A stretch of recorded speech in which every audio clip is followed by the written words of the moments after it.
जादों जोंना 2027 आवहाय जोंहा मोनसे जोंनि मिशना 100 बोसोर जानो थांगासिनो दङ 100 बोसोर जायोब्ला जोङो बेयाव मोनसे सेन्टेनारि जुबली खुंनानै इसोरखौ जों धन्यबाद होनो नागिरदों आरो बे सेन्टेनारि जुबलीनि गेजेरजोंनो जोङो मिशनाव मोनसे नेरसोन गालांनो नागिरदों बेनो जाहैबाय गिदिर मोनसे जों बिल्डिं लुगोन बे बिल्डिंआवहाय कनफारेन्स हल थागोन आरो गासै स्टाफफोरनि बेयाव अफिस रुमफोर थागोन दा बेखौ मावनो थाखाय जोंहा गोबां रांनि गोनांथि दङ जोङो मिशनाव दासिमबो जोंहा मोनसे समायना गेट गैया बेखौबो जों बानायनो लादों दा बेखायनो बेखौ एबाव 5 crore जों खालामनो नागिरदों बाजेट हिसाबै दा एसे गेदेर एमाउन्टखौ जोङो दसेयावनो कालेक्सन खालामजोबनो हाया बेखायनो मा खालामदों गोबाव बोसोरनि सिगांनिफ्रायनो जोङो जेब्ला एसे एसे होलांगोन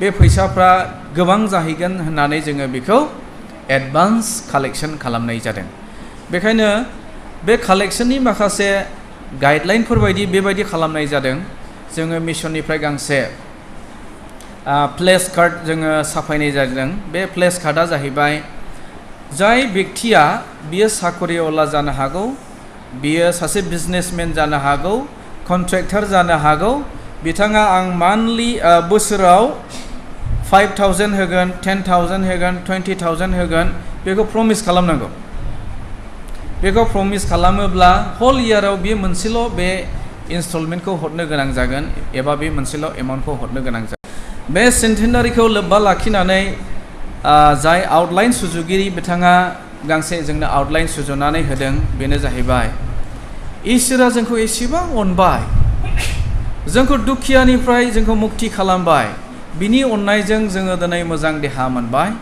बिनि अननायजों जोङो मोजां मोनसे परिबेस मोनबाय बिनि अननायजों जोंनि न'खरफ्रा उन्नति जाबोबाय बिनिखायनो इसोरनि अननायनि बदलै बिनो जों मा होफिनगोन बेखौ लानानै टपिक हिसाबै खेबखांनानै जोंनो गांसे आउटलाइन सुजुनानै होदों आंबो बेखौ लाखिनानै दिनै इसोरनि रावखौ बुंनो थाखाय थांगासिनो दङ गिबियावनो आङो आखायाव थानाय बाइबेलखौ आङो बेखेवनानै नायफाजानो लुबैदों बयबो गितमालानि लिरनाय 92 नाम्बार 4 to 5 जों बेखौ फरायगोन गितफोरनि 92 नाम्बार 4 निफ्राय 5 सिरि आरो गितफोरनिनो 103 नाम्बार 1 निफ्राय 3 सिरिसिम जोङो फरायनि आं बे समाव फरायलांनि नांगौ दा नैबेयाव दाबिद राजानि बाथ्रा लिरनाय दङ जों नैबे गितमालानि 92 नाम्बार आरो 103 नाम्बारखौ जों फरायबाय बे मोननैबो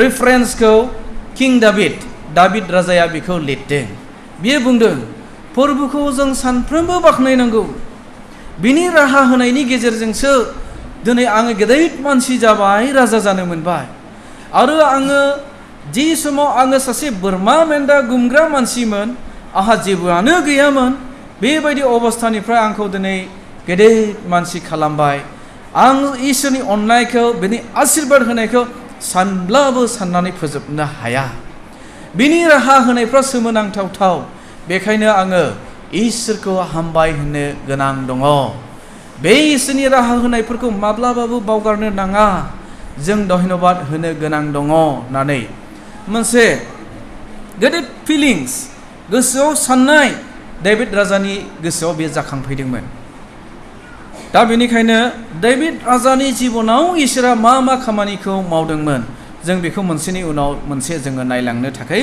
जोङो सेस्था खालामनि जेब्ला नोंसोरो 1 सामुएलनि लिरनाय 6 निफ्राय 13 पदखौ फरायगोन बेयाव सामुएल राजानि स्टेटासखौ दाबिद राजानि स्टेटासखौ नोंसोरो बेयाव फरायनानै नुगोन सामुएलजों इसोरा मोनसे दर्शन जादों बे दर्शनानो जाहैबाय आङो जुदायारिफोरनि गेजेराव जिउसफोरनि गेजेराव आङो सौल राजानि जायगाखौ सेनानै गुबुन सासे राजा फसंसिगोन बे राजाखौ आङो सायख'नानै बिखौ जोङो जिउसफोरनि गेजेराव सासे राजा खालामगोन बेखौ सामुएलनि गेजेरजों दर्शन होदों जेब्ला बे दर्शनखौ मोनो सामुएला मा खालामदों बियो जेसे होननाय सासे मानसि दंमोन जेसेनि खाथियाव थांनानै बुंहैदों नोंनि परियाल नोंनि न'खरनिफ्राय नोंनि फिसालाफोरनि गेजेराव सासेखौ इसोरा राजा सायख'नो नागिरदों।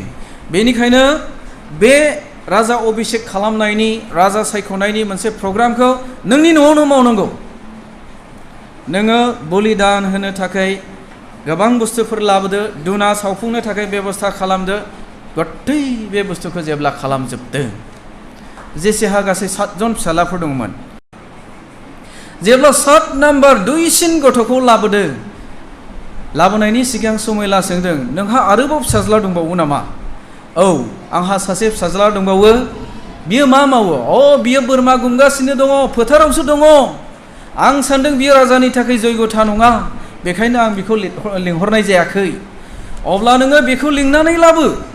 जेब्ला बे बोरमा गुमनाय फोथारनिफ्राय लिंनानै लाबोयो, अब्ला सामुएला बुंबाय, इसोरा बे मानसिखौ, बे नोंनि जोबथारनाय फिसाज्लाखौ जिउसफोरनि एबा जिहुदिफोरनि राजा फसंनो थाखाय इसोरा बेखौ सायख'बाय। बे समाव आं बेखौ अभिषेक खालामनाय जासिगोन होननानै 7 जन फिसाज्लाफोरनि गेजेराव जायखौ राजा जानाय नङा बायदि सान्दों, बे मानसिखौ दिनै अभिषेक खालामबाय आरो राजा सायख'बाय। बेयाव इसोरनि हाबा मावग्रा सासे राजा महरै सायख'नायनि क्राइटेरिया जोबोद गोरा क्राइटेरिया।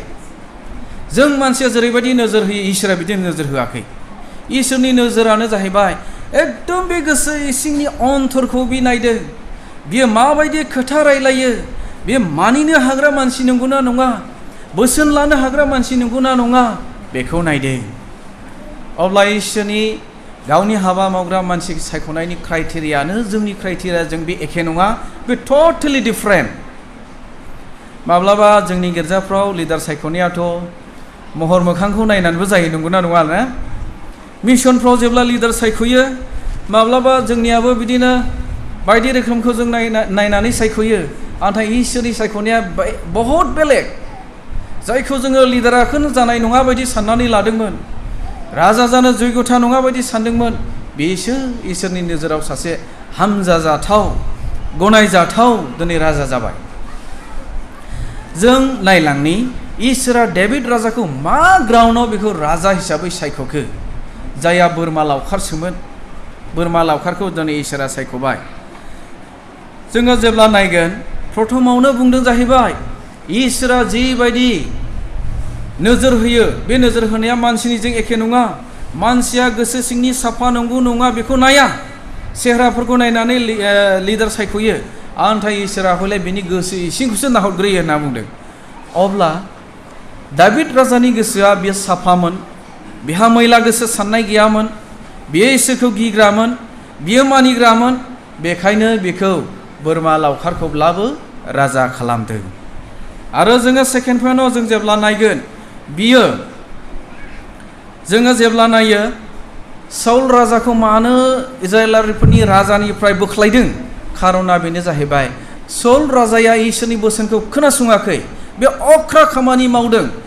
बेनिखायनो बुंदों जाहैबाय, नोंथांमोना गोबां बाइबेलफोरखौ मुखस्थ दं, बेनि गेजेराव obedient is better than sacrifice होननायखौ बयबो गोसोआव, बियो सासे obedient मानसि जागोन।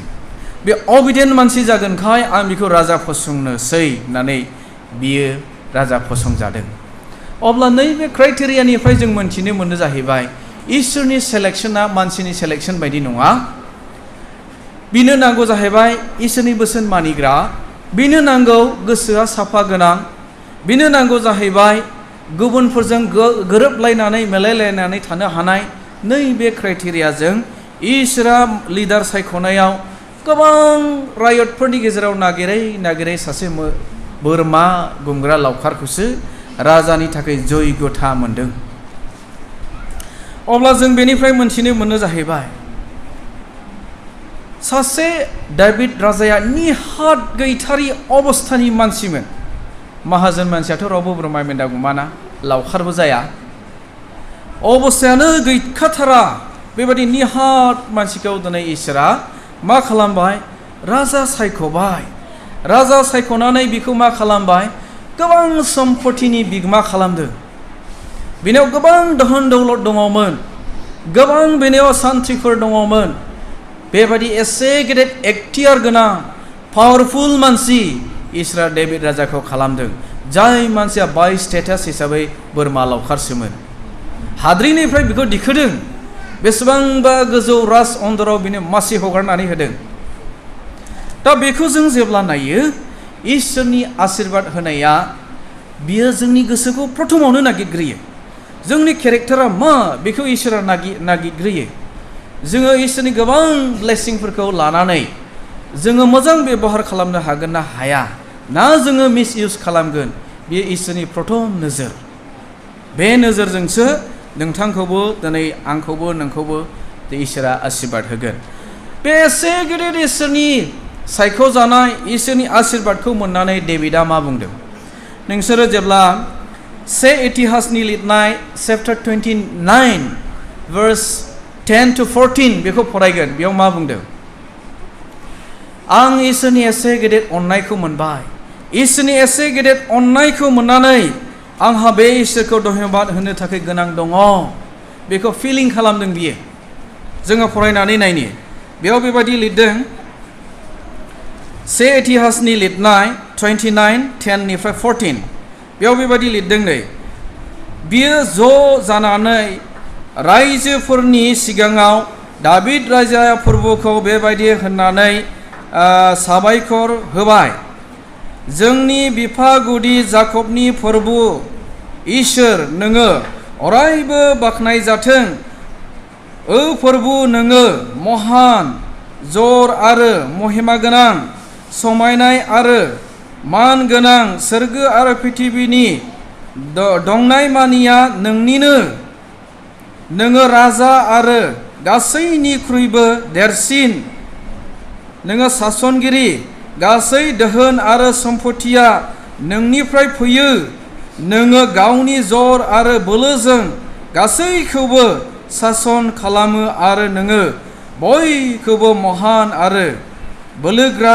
खालामनो हागौ जोंनि इसोरा दा जोंनो नोंखौ साबायस होनो आरो नोंनि महिमा गोनां नामखौ बाख्नायो आं आरो आंनि रायजोफ्रा नंथारगौयै नोंनो मुङा मुंसेबो दान होनो हाया मानोना गासैबो नोंनिफ्राय मोननाय दानसो नोंनिफ्राय मोननायखौ दिनै जोङो नोंनो होफैदों डेभिड राजाया बाव गावनि एक्सपिरियेन्सजों इसोरखौ बाख्नायदों आङो सासे बोरमा गुनग्रा नेहात मानसिमोन बेबायदि निहात मानसिखौ नोङो दिनै आंखौ राजा सायख'बाय राजा सायख'नानै आंखौ नोङो दिनै कौटि कौटि सम्पतिनि सासे बिगोमा खालामबाय गोसो जायोब्ला इसोरा सानसे साननैनि गेजेरावनो नोंनि गासै स्टेटासखौ बेलथायनानै दिनै राज अन्दराव लांनो हागौ जाय खामानिखौ नों गुबुन मानसिनि जिबनाव मावाखै आंनि जिबनावसो मावदों बेनिखायनो आंनि रायजोफोरखौ लानानै हामबाय होननाय थेंक्स गिभिं प्रग्राम आं खालामनो नांगौ होननानै डेभिडआ बेखौ फिलिं खालामदों डेभिडआ मा खालामदों गावनि गासै रायजोफोरखौ लिंहरजोबनानै ज' खालामनानै मोनसे प्रग्राम बानायदों बे प्रग्रामाव बुंदों जाहैबाय आं जे एसेबां सम्पतिनि मालिक जाबाय मोनसे समाव आङो बोरमा लावखारसोमोन इसोरनि ब्लेसिंआ दिनै आंखौ गेदेर मानसि खालामबाय आंखौ एक्टियार गोनां खालामबाय आंखौ मान सन्मान जों एकदम परिपूर्ण खालामबाय बिनि थाखायनो इसोरखौ हामबाय होननो गोनां दिनै जायफ्रा इसोरनि अननायखौ मोनबाय नोंथांमोनाबो दिनै इसोरखौ हामबाय होननो गोनां दङ होननानै बे प्रग्रामाव डेभिडआ बुंदों दा बे ब्लेसिंखौ दिनै बिबिसिआ जों दिनै मोननो हादों बेखायनो जोङो दिनै 2027 मायथाइयाव 100 बोसोरनि जुबुलि खुंनानै इसोरनि मावनायखौ जों प्रकाश खालामनो नागिरदों इसोरनि मावनायखौ जोङो गुबुननो खिन्थानो नागिरदों इसोरखौ हामबाय होननो नागिरदों बेनिखायनो जों मा खालामदों सेन्टेनारि जुबुलि जों खुंनो आवगायगासिनो दङ इसोरनि मावनायखौ आं एसे खोन्थानि गुबुन गुबुन बोसोरावथ' बहुद इसोरा मावबोखाबाय गोबां मानसिफोरखौ बोसोरावनो बोसोर इसोरा गावनि रायजोआव लाबोयो मिनिमाम 200 300 400 500 बोसोराव जोङो गोदान आत्माफोरखौ इसोरनि रायजोआव लाबोनो हायो दा बेबायदि लाबोनो हानायनि थाखाय इसोरनि गेदेर मावनायखौ जों हामबाय होनालासिनो जों थानो नाङा देग्लायबो आङो प्राउडलि बुंनो थाखाय हायो इसोरनि गेदेर हाबा मावनायनि गेजेरजों जोङो नैबे 2021 मायथाइयाव जों गासै मोनबा गोदान फेल'शिप गायसननो हागोन। अलरेडि जोङो मोननैखौ गायसनखाबाय। मोनसे एकदम दुब्रि खाथियाव पर्बतजरा बासबारि टाउन खाथियाव जोङो बेयाव गोदान मोनसे हाउस फेल'शिप गायसनबाय। सालाखाथियाव जों गोबाव बोसोरसिम गिर्जा गायसननो हायाखै, बेयावबो जोङो रिसेन्टलि मोनसे हाउस फेल'शिप गायसननो हादों। आरो जोंनि खाथियावनो थानाय बेंटल सेरफांगुरि, बेयाव गासै 6 घरसो जोङो गोदान आदिबासिफोर मोननो हाबाय, जों बेयाव गिर्जा गायसनगोन। बुहुर थिनालियाव 9बासो गोदान दङ, जोङो बे गिर्जा गायसनगोन बेयाव। आरो जाहारबारियाव गासै 8थासो फेमिलि दङ, आदिबासिफोरनि गेजेराव जोङो गिर्जा गायसनगोन। दा बे गासैबो इसोरनि मावनाय, जों इसोरनि खामानिखौ गोसो होनानै मावदों, जोंनि मावनायाव बे आशीर्बाद होदों। दा बेखायनो जोङो इसोरखौ हामबाय होननाय जोङो गोनांथि दङ। दिनै बेसेबां साख्रिआवला दङ दा ने? मेल्ला दङ। बे जाहैबाय इसोरा नोंसोरनो गासैखौबो ब्लेसिं हिसाबै, आशीर्बाद हिसाबै बे गासैखौबो नोंसोरनो होदों।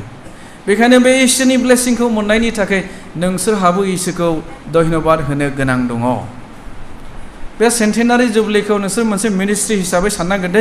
गलियातजों दावहा नांनाय माने आङो थैनानै थांनाय। जायहा थैनायखौ आवग्रिनानै लादों बिसोर दावहा नांनो आवगायनो हागोन। कन्डिसनानो बिदि जादोंमोन। जेब्ला बेबायदि अबस्था जादों अब्ला डेभिडआ गोसोजों जोबोद आरज खालामनानै, जोबोद मोनसे फोथायनाय लाखिनानै, इ गोथां इसोरनि मुङाव आङो बे बिर गलियातजों दावहा नांगोन, जायखौ इम्पसिबल फेजेननो हाखाया। हिमालय हाजोखौ रावबो नाथ्रोदनानै दोनहरनो हायाना, बे सलिड मोनसे सेटिं बियो, बेबायदि मोनसे इम्पसिबल पइन्ट। थेवब्लाबो डेभिडनियाव मोनसे फोथायनाय फैबाय, बे बिर गलियातजों दावहा नांनो थाखाय इसोरा आंजों लोगोसे थागोन। इसोरा आंनो बे बिसारखौ गथायनानै होगोन, आं बिनि गोदोनाखौ दानस'नो मोनगोन। एसे गिदिर फोथायनाय। बे फोथायनायखौ लानानै जेब्ला डेभिडआ आवगायलांदों, जोबोद बखिदों। माबायदि बखिदों? आंखौ सैमाफोरबायदि नोङो मानो लावथि गंसे लानानै, फिनजुर मोनसे लानानै नोङो होनो फैदों? नोंनि मोदोमखौ थुख्रा थुख्रा दानस'ना आं बै सैमाफोरनो जाहोगारगोन, दाउखा सिलाफोरनो जाहोगारगोन। बेबायदि बुंनानै डेभिडखौ धमखि होदों। बे डेभिडखौ धमखि होनानै सिगिदों। अब्लाबो डेभिडआ बुंदों जाहैबाय, आं ओरैनो फैयाखै, गोथां इसोरनि मुं लानानै आं फैदों। इसोरा दिनै नोंखौ आंनो आखायाव गथायगोन। जेब्ला बेबायदि फोथायनानै डेभिड राजाया गलियातजों दावहा नांदों, थरसे अन्थाइनि गेजेरजों बिर गलियातनि खाफालाव फोनांनायनि गेजेरजों जलदब बियो गोग्लैदों आरो बेखौ जायगायावनो गोदोना दानस'नानै बेखौ सिथाबनो हादों। That means दावहानि समावबो, जोंनि बिपदनि समावबो, खैफोदनि समावबो इसोरा देरहाथावथाव नङाब्लाबो देरहानो थाखाय जोंखौ बोलो होयो। इम्पसिबलखौ इसोरा पसिबल खालामदों। Only because of your faith, only because of your trust on God. बेबायदि इसोरा फोथायग्रा मानसिफोर, इसोरनियाव सोनारना थाग्राफोरखौ बिपदनि समावबो, खैफोदनि समावबो बाहायो। बेखायनो बेबायदि समावबो जोङो इसोरनिफ्राय जुदि बासायजानायखौ जों मोनबायब्ला, जोङो इसोरनि देखो जानायखौ मोनबायब्ला जोंहा हामबाय होननो गोनांथि जोङो दङ। जों गोबां एक्सिडेन्ट जायो, जों गोबां बिपद आफदाव गोग्लैयो, अब्लाबो इसोरा जोंखौ बेमार आजारनिफ्राय रैखाथि होनानै दिनैसिम मोजां देहा होदों। बेखाय जों इसोरखौ धन्यबाद होनो जोंहा दायथ' दङ। थांनाय बोसोराव कभिड-19, इभेन देग्लायनि बोसोरावबो जागासिनो दङ। कभिड-19 जों हाजार मानसिफ्रा थैदों, नंगौ दा ने? हाजार मानसिफ्रा थैदों। बे हाजार मानसिफोर थैनायाव गोबां मानसिफ्रा थैब्लाबो दिनै नोंथांनि देहाया थैयाखै, नोंथांनि मोदोमा दिनै गोथाङैनो दङ, बेमार आजार गैयालासिनो। अब्ला बे बेमारनिफ्राय बासायजानायनि थाखाय, जों रैखाथि मोननायनि थाखाय इसोरखौ हामबाय होननो गोनां गैया नामा? नोंथांमोना आमसनि बिजाबाव जेब्ला फरायगोन, खोब सम्भब आमसनि 4 अध्याय 10, 11 आरो 12 पद, बेयाव बेबायदि बुंदों। नोंसोरो बाइबेल खुलिनानै नायनो हागोन, आं मखस्थ' बुंलांनोसै।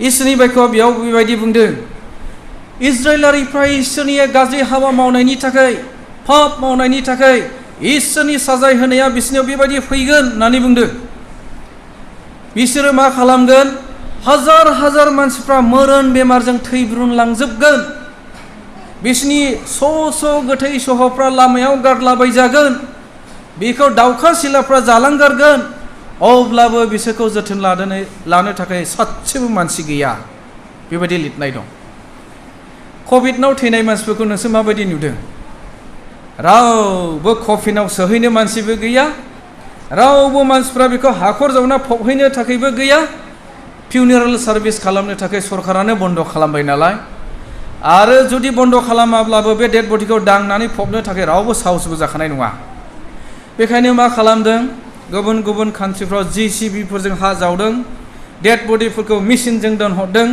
फबनानै फैदों आलाय-आथानि जादों बेबायदि अबस्थानि गेजेरावबो जोङो दिनै इसोरनि अननायखौ मोन्दों जों बेबायदि अबस्थानि गेजेरावबो जोङो बे बेमाराव सन्देर जायालासिनो जोङो दिनै गोख्रों देहाखौ मोनगासिनो दङ बेनि थाखायनो बे इसोरनि प्रटेक्शननि थाखाय जोङो बेखौ हामबाय होननो थाखाय गोनांथि दङ आङो लास्टआव मोनसे बाथ्रा बुंना फोजोबनो इच्छा खालामदों जेब्ला नोंसोर हाग्गायनि बिजाबखौ फरायगोन 1 अयदानि 1 पदनिफ्राय फरायलाङोब्ला हाग्गाया सासे नाबिमोन नाबि जानायलाय बियो जुदायारि मानसिफोरनि स्टेटासनि सायाव बियो प्रफेसि बुंदों दर्शननि गेजेरजों मोननायनि बाथ्राखौ बियो बुंदों बियो बुंनानै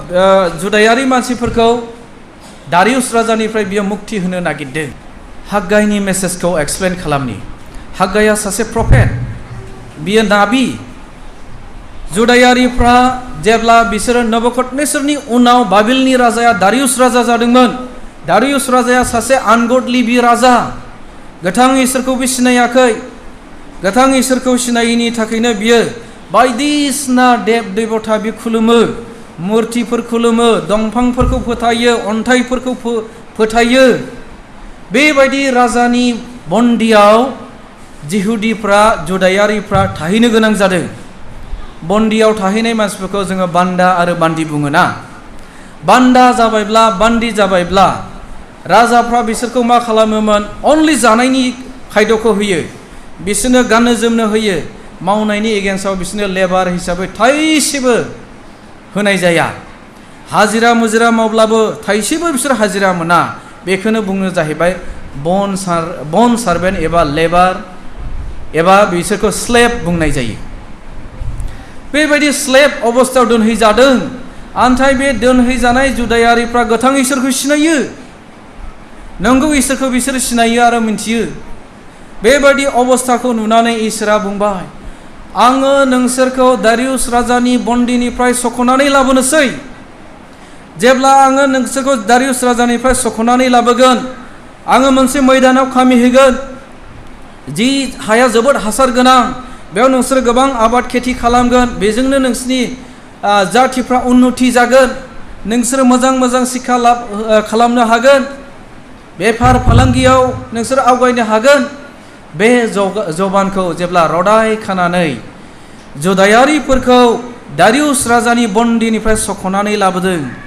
बिसोरो 16-17 बोसोरनि उनाव बे जुदायारिफोरनि जाथिफ्रा जायफ्रा जेबो गैयामोन लासारमोन मैन अफ नाथिंमोन बिसोर गोबां आबाद खालामनायनि उनाव एकदम उन्नति जादों बेबादि बन्दियाव थानाय मानसिफोरखौ बेयाव हाग्गाय बिजाबाव मा बुंदों नोंसोरो दिनै मोजां मोजां न'आव थायो नोंसोर गाव गावनि न'खौ जोथोन लायो आन्थाय आंनि मन्दिरखौ नोंसोर लुफिनाखै बेयाव मोनसे एग्रिमेन्ट दङ एग्रिमेन्टआ बेनो जाहैबाय आं नोंसोरखौ दारियुस राजानिफ्राय बन्दिनिफ्राय मुक्ति खालामनानै लाबोगोन उन्नति जानाय मोनसे जाथि खालामगोन आन्थाय आङो मोनसेल' बिसयनि थाखाय नोंसोरखौ लाबोदों आंनि जेरुसालेम मन्दिरा बायफ्रुनानै दं बे मन्दिरखौ लुफुंनो थाखाय आं नोंसोरनो आशीर्बाद होगोन ब्लेसिं होगोन जाय ब्लेसिंजों नोंसोरो धनी जागोन लासार जानाय जाथिया आन्थाय नोंसोरो बे मन्दिरखौ दिनै गोबाव बोसोर बारलांबाय नोंसोरो गरिबबो नंलिया माहाजोन जाजोब्बाय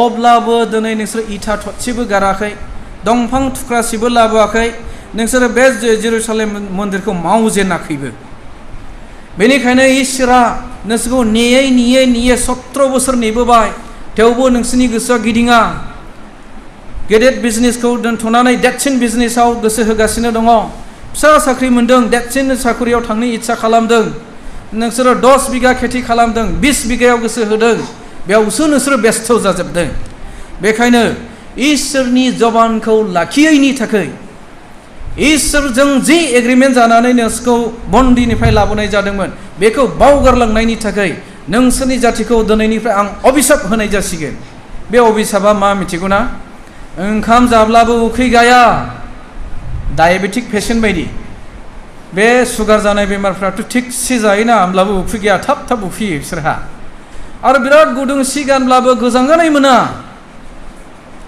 मानसि मोजाङाथ' बांद्राय गानब्ला गोलोमफ्रुनानै सेस जागोन बेमार गोनाङा हले सि गोबां जोमब्लाबो गानब्लाबो गोजांगानाय मोना आरो मा बुंदों बेयाव नोंसोरो खामला हाजिरा मुजिरा मावना साख्रि मावनानै गोबां बेथन मोनब्लाबो मा बुंदों बियो जलंगायाव दोननाय बायदि जागोन बे जलंगा गिजि गोनां बेजों सानफ्रोमबो गलांगारबाय थागोन उन्नतिनि थाखाय नोङो जेबो मावनो हानाय नङा बेखौ सिदायै बुंदों अब्ला बे हागाय नाबिखौ जों जेब्ला गोथौयै हागायनि बिजाबखौ फरायगोन ना आङो सासे थारुन रुनानै जाग्रा थालिर रुनानै जाग्राखौ दिनै साख्रिवाला खालामदों माने बिनि मिनिस्ट्रियाव पार्ट लानो थाखाय दिनै इनकामनि सर्सखौ आंनि न'आव लाबोदों बेखौ नों साननांगोन जुदि नोङो बेखौ साननाय नङा नै जुदायारिफ्रा जि मोनसे अभिशापखौ मोनदों नोंथाङाबो मोनगोन आंब्लाबो मोनगोन बेनिखायनो जों बेखौ गुरुत्व होनो थाखाय गोनां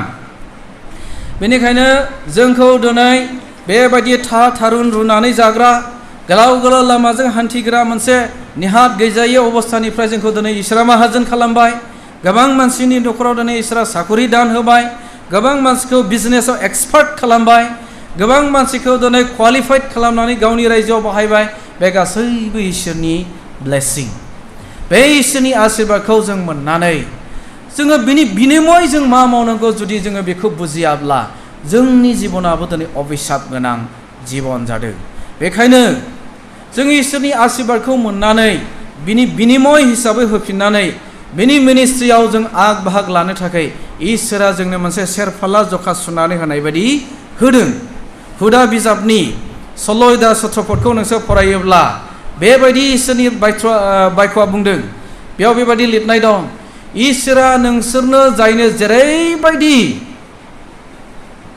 बोर होबाय बे जखाजोंनो नोङो इसोरनोबो दान होफिननांगोन जोंनि इनकामनि सर्सआ एखे नङा नंगौना नङा ना सोरबा सासे सेनियर मास्टारा 50,000नि बारा मोनो राइट ना सोरबा सासे लेक्सारारा 80,000नि गोजौआव मोनो सोरबा सासे आयुसिएलआव मावग्राफ्रा बिसोरो 1.5 लाख 2 लाख 3 लाखसिम मोननाय मानसि दङ मासावनो ओमफ्राय सोरबा सासे खेथि मावनानै जाग्राया दुब्लियाव हालेवनानै माइ खेथि खालामग्राया सारा बोसोराव बिनि माइनि दामा 30,000 40,000निल' उत्पादन जायो जोंनि इनकामा गुबुन नंगौना नङा ना आंनि इनकामा बेसेखिनि जखा नोंथांनि इनकामा एसे गेदेरसिन सोरनिबा इनकामा गेदेरसिन बेखायनो इसोरा जायनो जेरै बोर होबाय बे जखाजों नोङो इसोरनो दान होफिननांगौ खिन्थु प्रेक्टिकेलि स्पिकिं